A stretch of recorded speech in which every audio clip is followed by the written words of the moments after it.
Alright everybody, welcome back to the channel. Today I'm going to be looking at a knife.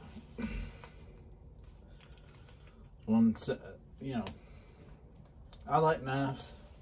It's just one of those things that's kind of in my blood. Once you start an obsession, it's kind of hard to stop.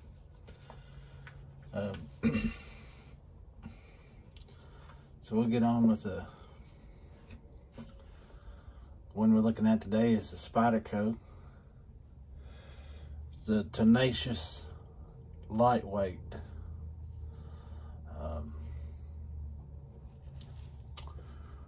See, I don't know. Yep, there you go, Tenacious. It's the lightweight version. It has the different grips, handle grips on it. I'm assuming that's what makes it a lightweight. Some things are a little thinner, smaller, reduced weight, things of that nature. That's why they call it the lightweight. The blade length on this thing, I'm sure we'll just go ahead and 3.39 inches. That's about an average blade length for a knife. About any time that you buy one, it's a pocket knife. Usually it's not going to be much over that. It's going to be fairly close. However, this is a pretty honking knife. It's pretty big for its size. The closed length is 4.38 inches. So it is considerably, a little bit longer in a closed form. So that's from here to here, from end to end. The blade length is going from tip to back here where the blade stops.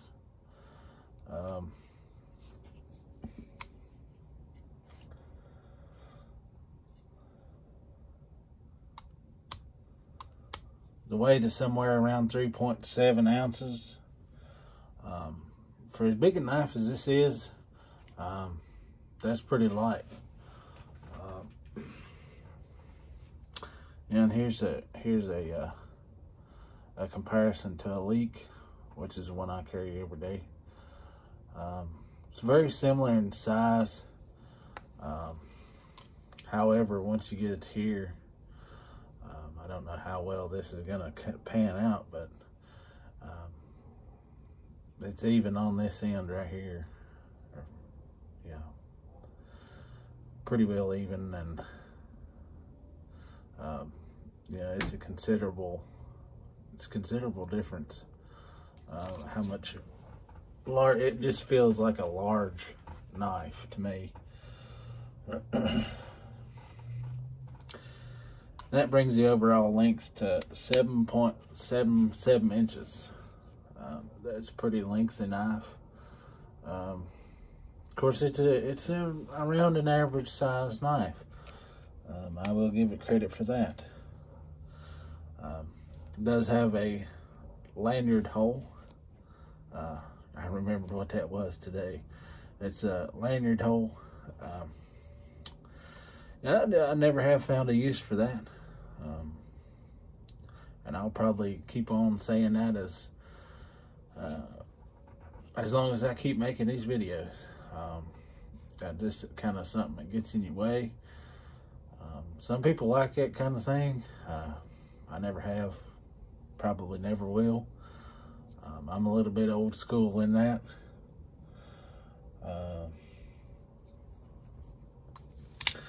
It is a plain drop point knife. Doesn't have any serrations or serrated edge or anything like that. It's just a plain normal regular knife.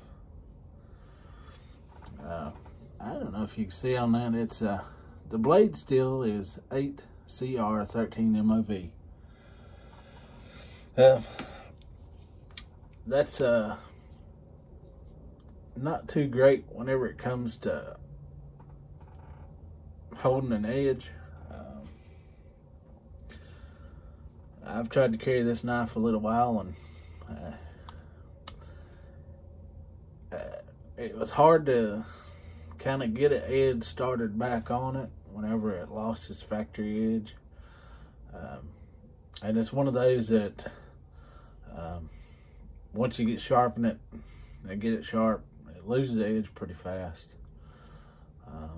And it being that cheap of a steel, it's probably not gonna hold an edge very well its whole entire life. That's just the way I have thought about it. And Spyderco has become sort of famous for this, what they call a thumb hole. You can see how it catches your thumb, or any finger really. Yeah, that's what the Spyderco hole is. It's a pretty nice little hole that your thumb catches in.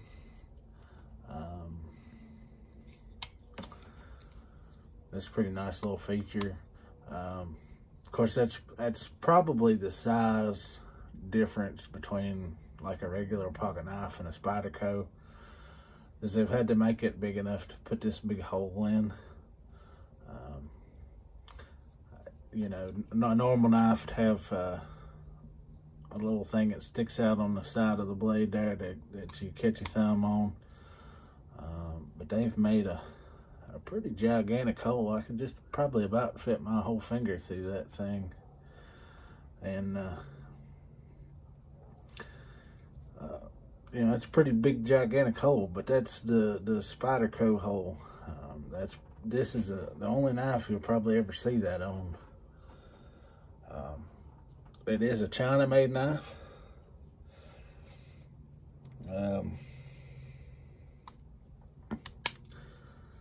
It's a liner lock, meaning that it locks your knife in like that and slides over, locks the knife in place. I think it's pretty much it on that. The specs on it, well, it does have a pocket clip, which is pretty stiff, but I have lost one of the screws out of this thing. Well, let me take that back. The hole stripped out where these screws go, and I found the screw in my pocket, but that hole was stripped out. Therefore, it just makes it loose going this way. I've tightened the other two up, but it still slides, I guess, where it's the plastic in there is slick and just allows it to slide back and forth. You know, if you were just in the business of buying pocket knives, just to say, hey, I got that knife, this is a pretty good knife for you. It's a good beginner's knife. Of course, it doesn't come very cheap. It's $52.50 online. I think that's about what I go for it in the store. So they don't cut you a whole lot of slack in places. I just feel that the quality of these China knives aren't as great as the American made ones. I didn't carry this one very long, and it didn't take me very long to figure out that, hey, I don't like that. On top of losing this screw stripping out on it, and the price that I paid for it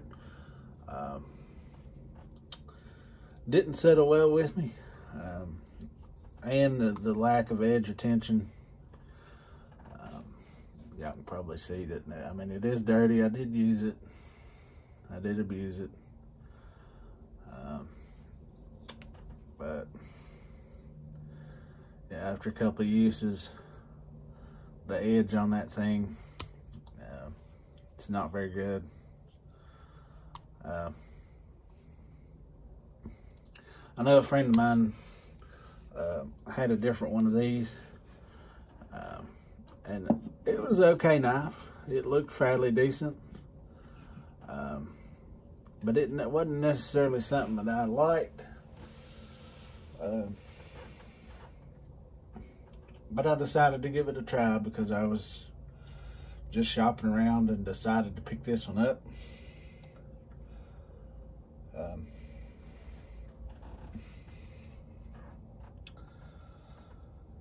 It is what it is.